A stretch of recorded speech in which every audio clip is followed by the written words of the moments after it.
প্রিয়নবী হজরত মোহাম্মদ সাল্লাল্লাহু আলাইহি ওয়াসাল্লামের বয়স যখন মাত্র ৯ বছর ছিল তখন সেই সময় মক্কাতে কঠিন দুর্ভিক্ষ দেখা দিয়েছিল। মক্কার সর্বত্র বৃষ্টির ধারা বন্ধ হয়ে গিয়েছিল। ক্ষেত খামার শুকিয়ে মাটি হলুদ হয়ে গিয়েছিল, ফলে কূপ এবং ঝর্ণা শুকিয়ে গিয়েছিল। তাই মানুষ দূর দূরান্ত থেকে জল খুঁজে আনত, কিন্তু তাও একসময় শেষ হয়ে যাচ্ছিল। যখন এই দুর্ভিক্ষ দীর্ঘস্থায়ী হল, তখন কুরাইশদের সর্দাররা একে অপরের সাথে আলোচনায় বসল। একজন বলল, এখন আমাদের সবাইকে মিলে কোনো সিদ্ধান্ত নিতে হবে। যদি কিছু একটা না করি তাহলে আমাদের ঘর বাঁচবে না, আমাদের সন্তান এবং আমাদের পশু সব কিছুই মারা যাবে। তার কথা শুনে সকলেই পরামর্শ করল এবং পুরানো প্রথা অনুযায়ী পদক্ষেপ নেওয়ার ইচ্ছা করল। তখন অপর একজন বলল, তাহলে একটা বড় পাত্র নিয়ে আসো এবং তাতে পশুর রক্ত রেখে হাত ডুবিয়ে শপথ নিই, যাতে আমাদের সমস্যা দূর হয়ে যায়। অতঃপর একটি বড় পাত্র আনা হলো এবং তাতে রক্ত ভরা হলো। তারপর এক এক করে কুরাইশদের বড় বড় সর্দাররা এগিয়ে এলো। সবাই তাদের হাত রক্তে ডুবিয়ে বলতে লাগলো, মক্কায় বৃষ্টি হচ্ছে না, আমাদের শিশুরা মারা যাচ্ছে, আমাদের পশু শেষ হয়ে যাচ্ছে। আজ আমরা শপথ করছি যে আজ রাতে আমরা সবাই কাবার কাছে যাব এবং আমরা কাবার দেয়াল ধরে দাঁড়িয়ে থাকব ও দোয়া করব। আমরা ততক্ষণ দোয়া করতে থাকব যতক্ষণ না বৃষ্টি আসে। যদি বৃষ্টি নাও আসে তবে আমরা সেখানেই মারা যাব, কিন্তু কাবার দেয়াল ছাড়ব না। অতঃপর যখন মাঝরাত ঘনিয়ে এলো, তখন সেই বড় বড় লোকেরা যারা রক্তে হাত ডুবিয়ে শপথ করেছিল তারা ধীরে ধীরে তাদের ঘর থেকে বেরোতে লাগলো এবং কাবা শরীফের দিকে রওনা দিল। সেই লোকদের মধ্যে আল্লাহর প্রিয় নবী হজরত মুহাম্মদ সাল্লাল্লাহু আলাইহি ওয়াসাল্লামের চাচা আবু তালেবও অন্তর্ভুক্ত ছিলেন। তাই আবু তালেব যখন তার ঘর থেকে বের হতে যাবেন, তখন শিশু মুহাম্মদ সাল্লাল্লাহু আলাইহি ওয়াসাল্লাম এটি দেখে কাছে এলেন এবং নরমভাবে জিজ্ঞাসা করলেন, চাচাজান, আপনি কোথায় যাচ্ছেন? তখন আবু তালেব থামলেন, নিজের ভাতিজার দিকে তাকালেন এবং জবাব দিলেন, হে আমার ভাতিজা, তুমি কি জান না আমাদের মক্কা শুকিয়ে আছে, বৃষ্টি বন্ধ আছে এবং জলের অভাবে সবাইকে পেরেশান করে দিয়েছে। এই জন্য আমরা সবাই রক্তে হাত ডুবিয়ে শপথ করেছি যে যতক্ষণ বৃষ্টি না আসে ততক্ষণ আমরা কাবার দেয়াল ধরে দাঁড়িয়ে থাকব। আজ সেই প্রতিশ্রুতি পূরণ করতে যাচ্ছি। এটি শুনে আল্লাহর প্রিয় নবী হজরত মোহাম্মদ সাল্লাল্লাহু আলাইহি ওয়াসাল্লাম নিজের চাচা আবু তালেবের দিকে তাকালেন এবং নরমভাবে বললেন, চাচাজান, আপনি আমাকেও নিজের সাথে নিয়ে চলুন। তখন আবু তালেব তৎক্ষণাৎ জবাব দিলেন, না বেটা, সেখানে মক্কার বড় বড় লোকেরা জড়ো হবে, এরা সবাই কুরাইশদের সর্দার। যদি আমি একটি শিশুকে সাথে নিয়ে যাই তবে লোকেরা আমাকে কি বলবে? কিন্তু ছোট্ট মোহাম্মদ সাল্লাল্লাহু আলাইহি ওয়াসাল্লাম আবার জোর করলেন। আবু তালেব নিজের ভাতিজাকে অত্যন্ত ভালোবাসতেন। ভাতিজার এই জেদ দেখে তার মন মানল না। অবশেষে তিনি বললেন, ঠিক আছে, এসো আমার সাথে চলো। এভাবে আবু তালেব নিজের ছোট্ট ভাতিজা হজরত মুহাম্মদ সাল্লাল্লাহু আলাইহি ওয়াসাল্লামের হাত ধরলেন এবং তাকে সাথে নিয়ে রওনা হলেন। অতঃপর দুজনেই একসাথে চলতে চলতে খানায় কাবার কাছে পৌঁছে গেলেন। ওদিকে মক্কার সমস্ত বড় সর্দার এক এক করে কাবার কাছে জড়ো হলেন। গণনা অনুযায়ী মোট ৩২ জন বড় লোক সেখানে উপস্থিত ছিলেন। এরা তারাই ছিলেন যারা অঙ্গীকার করেছিলেন যে যতক্ষণ বৃষ্টি না আসে ততক্ষণ আমরা কাবার দেয়াল ধরে রাখব। যখন মক্কার সাধারণ লোকেরা খবর পেল, তখন তারাও তাদের ঘর থেকে বের হতে লাগল। পুরুষরা, মহিলারা, বৃদ্ধরা এবং শিশুরাও সবাই এই আশায় খানায় কাবার দিকে অগ্রসর হলো যে হয়তো আজ বৃষ্টির জন্য কোনো পথ বেরিয়ে আসবে। ফলে ধীরে ধীরে খানায় কাবার চারপাশে মানুষের ভিড় বাড়তে লাগল। দেখে মনে হচ্ছে পুরো মক্কা যেন এক জায়গায় জড়ো হতে লাগল। কিন্তু সেই ৩২ জন সর্দার যারা রক্তভরা পাত্রে হাত ডুবিয়ে শপথ করেছিলেন, তারা সবাই কাবার একেবারে কাছে দাঁড়িয়ে গেলেন। এদের সাথেই আবু তালেবও নিজের ভাতিজা হজরত মুহাম্মদ সাল্লাল্লাহু আলাইহি ওয়াসাল্লামকে সাথে নিয়ে এসেছিলেন। যখন সেই লোকদের নজর একটি শিশুর উপর পড়ল, তখন তারা সবাই অবাক হয়ে গেল। তৎক্ষণাৎ একে অপরের দিকে তাকাতে লাগল এবং আবু তালেবের দিকে দৃষ্টি নিবদ্ধ করল। তারপর কিছু লোক রাগের সাথে বলে উঠল, হে আবু তালেব, এটা কি করলে? তুমি এই বাচ্চাটাকে তোমার সাথে কেন নিয়ে এসেছো? তুমি কি জানো না যে আমরা সবাই মক্কার বড় বড় লোক? এই বাচ্চাটার এখানে কোনো কাজ নেই। আবু তালেব এই কথা শুনে নিজের ভাইপোর দিকে তাকালেন এবং নরম সুরে বললেন, হে আমার ভাইপো, যাও পিছনে গিয়ে বসে পড়ো। আল্লাহর প্রিয় নবী হজরত মোহাম্মদ সাল্লাল্লাহু আলাইহি ওয়াসাল্লাম সঙ্গে সঙ্গে চুপচাপ পিছনে সরে গেলেন এবং মজমার পিছনে গিয়ে বসে পড়লেন। অতপর সেই ৩২ জন সর্দার এগিয়ে এলেন এবং সবাই কাবা ঘরের দেয়াল শক্ত করে ধরলেন। তারপর একসাথে উচ্চস্বরে ডাকাডাকি করতে লাগলেন, হে কাবাকে সৃষ্টিকারী আল্লাহ, আমাদের উপর পানি বর্ষণ করো, বৃষ্টি দান করো। সবাই কাঁদতে কাঁদতে দোয়া করতে লাগলেন, কিন্তু আকাশে কোনো মেঘ এলো না। এভাবেই দোয়া করতে করতে পুরো রাত কেটে গেল, কিন্তু কোনো কাজ হলো না। অতপর যখন সকাল হলো, তখনও আকাশে বৃষ্টির কোনো চিহ্ন ছিল না। জমিন তেমনই শুকনো রইল, মেঘ এলো না এবং বৃষ্টি হলো না। সূর্য আস্তে আস্তে ওপরে উঠে এলো। তাই এবার সূর্যের তাপ বাড়তে শুরু করেছিল এবং তার তাপ মক্কার প্রতিটি কোণকে ঝলসে দিচ্ছিল। সেই লোকেরা যারা রাতভর বৃষ্টির জন্য ফরিয়াদ করছিল, দিন হওয়ার পরেও তারা কাবা ঘরের দেয়াল ধরে দাঁড়িয়ে রইল এবং বারবার একই দোয়া করতে লাগল। কিন্তু আকাশ একদম পরিষ্কার, মেঘের একটি টুকরোই দেখা গেল না। এই তীব্র রোদে সেই ৩২ জন লোক ঘামে ভিজে গিয়েছিল।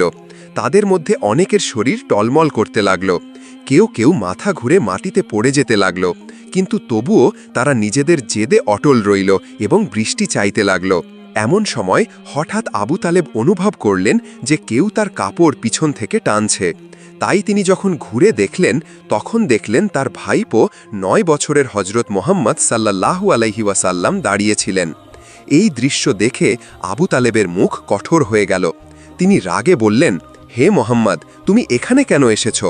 ছোট্ট মোহাম্মদ সাল্লাল্লাহু আলাইহি ওয়াসাল্লাম অত্যন্ত আদবের সাথে বললেন, চাচা যান, আমাকে আসতে দিন, আমি দোয়া করব, তখন দেখবেন ওপরওয়ালা পানি বর্ষণ করবে। আবু তালেব এই কথা শুনে আরও অবাক হলেন এবং কঠোর সুরে বললেন, আমরা ৩২ জন মক্কার বড় বড় সর্দার রাতভর এখানে দাঁড়িয়ে আছি। আমরা সবাই বৃষ্টির জন্য ফরিয়াদ করেছি, কিন্তু ওপরওয়ালা পানি বর্ষণ করেননি। এবং তুমি মাত্র ৯ বছরের ছেলে, তুমি দোয়া করবে আর বৃষ্টি বর্ষণ হবে? যাও, গিয়ে নিজের জায়গায় বসে পড়ো। চাচার মুখে এমন কথা শুনে আল্লাহর প্রিয় নবী হজরত মোহাম্মদ সাল্লাল্লাহু আলাইহি ওয়াসাল্লাম আস্তে আস্তে পিছনে সরে গেলেন এবং গিয়ে নিজের জায়গায় বসে পড়লেন। এরপর সেই ৩২ জন লোক আবার বৃষ্টির জন্য ফরিয়াদ করতে লাগলেন। সবাই একসাথে উচ্চস্বরে পুনরাবৃত্তি করছিল, হে কাবাকে সৃষ্টি করনেওয়ালা, আমাদের ওপর পানি বর্ষণ করো। হে কাবাকে সৃষ্টি করনেওয়ালা, পানি দান করো। এভাবেই সময় গড়িয়ে যেতে লাগল। ২ থেকে ৩ ঘন্টা আরও কেটে গেল, কিন্তু আকাশ তেমনই পরিষ্কার রইল। না মেঘ এলো, না বৃষ্টির কোনো চিহ্ন দেখা গেল। জমিনে তাপ আরও বেড়ে গিয়েছিল। সূর্যের তাপে লোকেরা নিস্তেজ হয়ে যাচ্ছিল। এমন সময় হঠাৎ আবু তালেব আবার অনুভব করলেন যে কেউ তার কাপড় পিছন থেকে টানছে। তাই তিনি ঘুরে দেখলেন, আবারও ছোট্ট হজরত মোহাম্মদ সাল্লাল্লাহু আলাইহি ওয়াসাল্লাম দাঁড়িয়েছিলেন।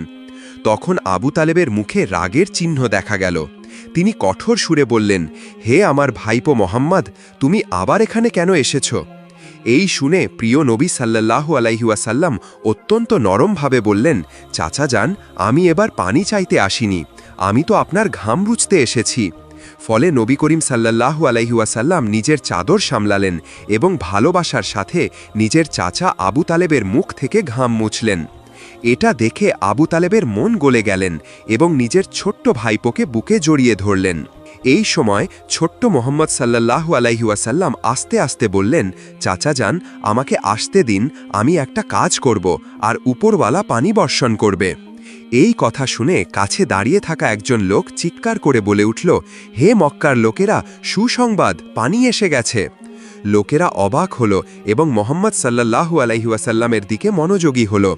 সবাই ডাকল, হে মোহাম্মদ, চলে এসো, তাড়াতাড়ি চলে এসো। ফলে মোহাম্মদ সাল্লাল্লাহু আলাইহি ওয়াসাল্লাম এগিয়ে এলেন এবং কাবার কাছে দাঁড়িয়ে জিজ্ঞাসা করলেন, তোমরা কি করছিলে? লোকেরা বলল, আমরা বৃষ্টির জন্য দোয়া করছিলাম।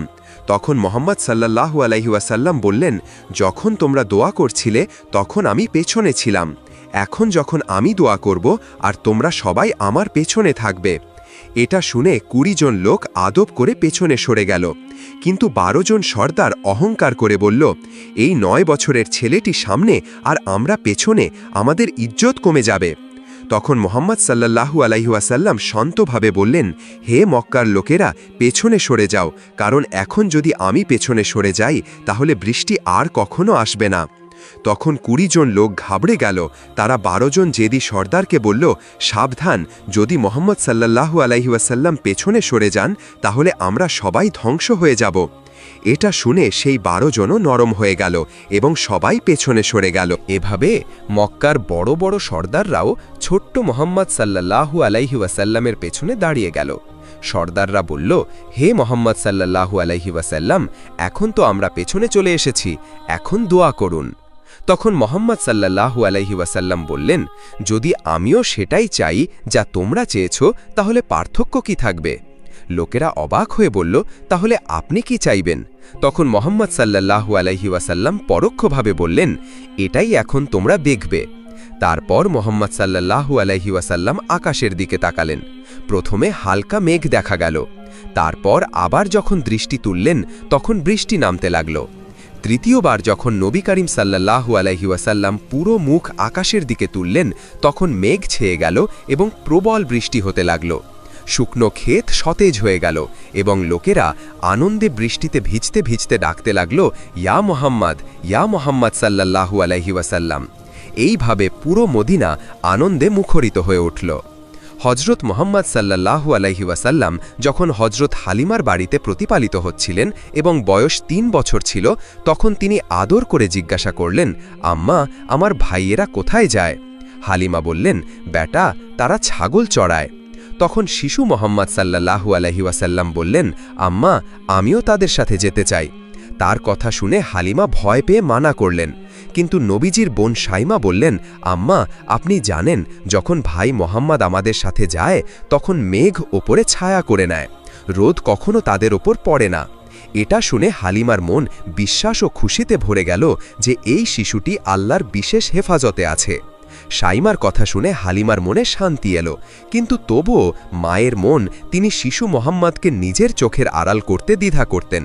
কিন্তু যখন শিশু মোহাম্মদ বারবার খুব আদর ও নিষ্পাপতার সাথে জোর করলেন তখন অবশেষে হালিমা অনুমতি দিলেন।